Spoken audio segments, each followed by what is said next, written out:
lucid dreaming, a concept that has fascinated me ever since I had discovered it.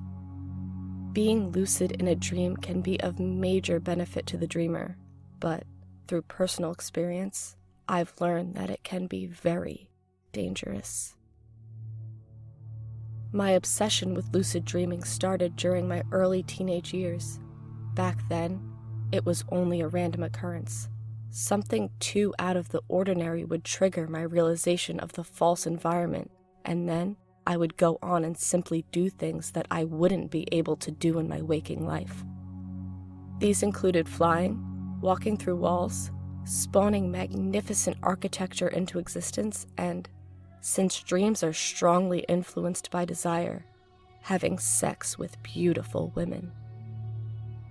It wasn't until I started studying psychology at college that I realized that I could use this concept to actually communicate with my subconscious mind.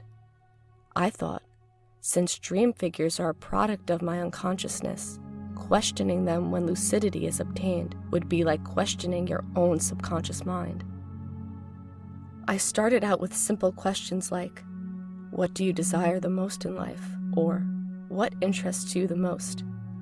Then I asked more dangerous questions like, what is your greatest fear? Or, what is your earliest memory? When I asked these questions, the dream figures always refused to answer. Some even tried to fight me, and some just woke me up. As a psychology student, I understood that these were my subconscious defenses. Perhaps these defenses are what is keeping our regressed memories and traumas hidden safely within the darkest depths of our minds, unconsciously influencing our mood and motivating our behavior. I had to get around them. I had to change my strategy.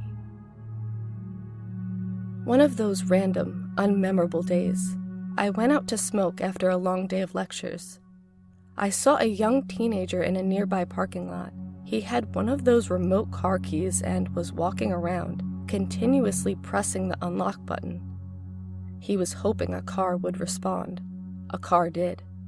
Instead of calling the police, I got inspired. The boy knew the signal sent from car keys was bound to unlock at least one car in the parking lot. That night, I became lucid in my dream. I was on my bed reading a novel that I never owned, and that triggered my lucidity. I was dreaming. I remembered the boy. I was an experienced lucid dreamer at that point, and I had a sufficient level of control to proceed with my idea. I spawned hundreds of doorkeepers, and I invented a room with hundreds of doors. Then, I simply walked around asking, who's going to take my darkest fear? Somebody answered. I approached the man. He had no face. He touched my chest, and then I woke up. Disappointed, I went through my usual morning routine, but when I came out of the shower, I saw the same no-faced man on the bed. He lay on his stomach, his face between his hands, staring at me with eyes that are not even there. In a nightmare, that would have been the point at which I would have woken up. But I didn't. I was trembling with fear. But despite that, I asked him, "What are you?" He stood up. "Show me your face," I demanded. I started hearing my alarm clock, the one next to my real body, but I couldn't wake myself up like I usually do. Enough of that! I need to get to class. I could hardly stand up straight. Still, I prided myself in the fact that I had control over my dreams, and this wasn't going to shake me. But man, was I shook.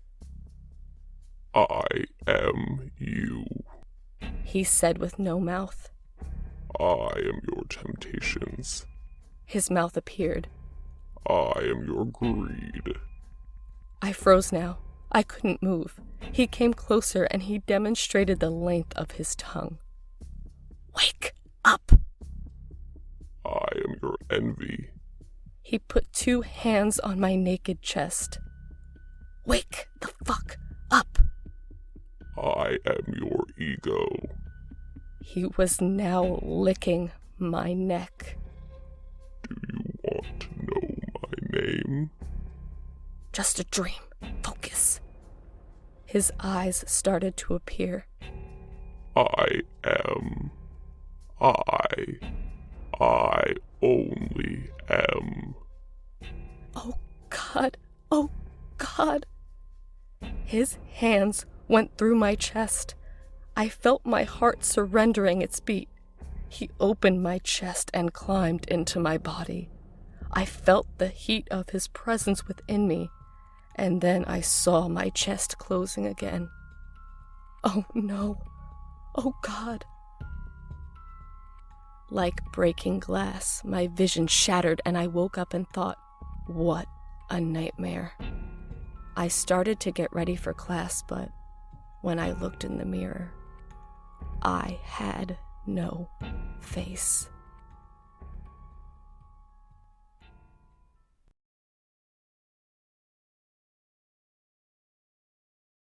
I'm no stranger to weird dreams. Part of me thinks it all goes back to when I was around 13 years old and finally had some sort of eye-opening realization about myself and the world, but that's neither here nor there. Suffice to say, I nearly completely stopped having nightmares around then and started lucid dreaming far more often. Yeah, it's been pretty great. For those of you who have had lucid dreams before, you know what I'm talking about. For the rest of you, I'd recommend trying out a few ways to have one. Insert Google links here, or, do it yourself. Basically, you can train yourself to realize you're dreaming, and once you're in control of your body, there are methods of keeping yourself asleep.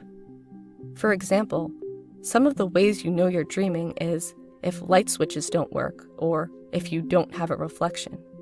And once you're semi-conscious of the fact, try spinning around in a circle to stay in control. Anyway, tutorial aside, my favorite dreams are the ones I have when I'm lucid dreaming. There was one time I could fly around and shoot fireballs from my hands. Pretty cool, right? Granted, there are times when even being in control can't help. Like not being able to phase through walls or windows even though I know I can. Or having everyone in your dreams suddenly forget you exist regardless of how much you scream or perform miraculous feats in front of them. Yes, I'm seeing a shrink about that sort of thing, but again, irrelevant. I'm sure you're all well aware that reoccurring dreams are a thing that can help us figure out what our subconscious is trying to tell us. But that's not why I'm here today. Well, unless what I dreamt last night becomes reoccurring. Anyway, in which case I will have many, many more questions than the one posed in the title. Now then. It started off pleasantly enough, with confessing my feelings to a girl at work and having them reciprocated. I'm pretty sure that's when I gained control of the dream, considering how that would never happen in real life. It meandered from flirting over to current events in the strange, perfectly logical manner dreams make segues. And bear with me here. Remember, it was just a dream. I naturally joined up with some resistance fighters planning to escape Earth and head for a newly discovered planet in the hopes of colonization. That's around when things first started getting a bit screwy. First off, the ship I was to get on was nothing more than an old, gnarled tree. Bumbling along like the dream idiot I was, I found no issue with this and proceeded to climb aboard. Given my semi-consciousness, I suspected something foul might be afoot, but by the time I realized our leader was planning to blow everyone up, it was too late to do anything, despite my attempt to fly away from the tree. I passed out, or whatever the dream equivalent is, and woke up inside a futuristic dome. It didn't take me too long to understand I had arrived on the new planet one way or another, and at that point, I was more concerned about what was going on outside. Most of the walls in the area were made of some sort of glass or other clear material, but it was pitch black outside. I knew it wasn't just black walls with my dream logic, but considering I'm also no stranger to the darkness of night, that wasn't enough to throw me off. No, it was the dark, mangled claws that seemed to extend through the glass like it were merely the surface of a pond. None reached out more than past the wrist, and each occasionally grasped out like it was searching for something, anything, to grab onto. Looking around, I noticed a handful of scientists writing feverishly on clipboards, researching the strange occurrence as though it were simply another one of their daily experiments, which, given the creatures they studied during the day, made a bit of sense. The suns rose only slightly apart, sending the sky into a rippling canvas of hues not seen on Earth. I calmly breathed in the air, fit for human lungs, and set off to witness the scientists' research on the local flora and fauna, which seemed to be one and the same. Lily pad-like leaves rustled on the grounds before shooting up, revealing a short plant man who soaked up the dew that had collected upon his head. He carried on without a care in the world, completely unfazed by the men in white lab coats surrounding him. He danced and shimmered in the wind, various horns emitting a pleasant ambience that struck lovely chords across the field of his brethren. The day passed quickly, and before I knew it, Dreamtime had once more plunged the planet into darkness. As the sun set, the planet men screwed themselves back into the ground, sharing a fear of whatever predator it was that lurked in the night. The scientists and I lounged, sipping beer and recounting tales of why we had chosen to embark upon this expedition, and eventually I became lulled into a greater sense of community, which placed me leaning against a wall. Relaxed. Mistake. It was too late for any of them to warn me, and as it happened, I knew I'd made a critical error. A large, icy hand curled its fingers around my neck, rigidly keeping me against the window as it began choking the life out of me. I could feel my veins struggling to keep my blood flowing as the coldness turned them a deep purple, clearly visible on my arms as I reached out for help. The scientists scrambled about, unable to pull me off lest the condition spread throughout the dome. I would become an unfortunate loss in one of the many steps towards colonization of this new planet. Obviously, before the claws raked their nails into my tender skin, I woke up, breathing heavily and reaching for my neck to pry off the implements of my dream demise. It wasn't long before I remembered it had just been a dream, turned nightmare, and I was safe in my bed, still on this rock we call a home.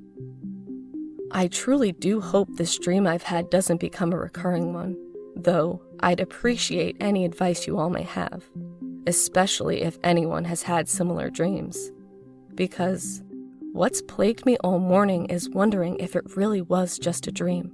Why do I have this painful, hand-shaped rash on my neck?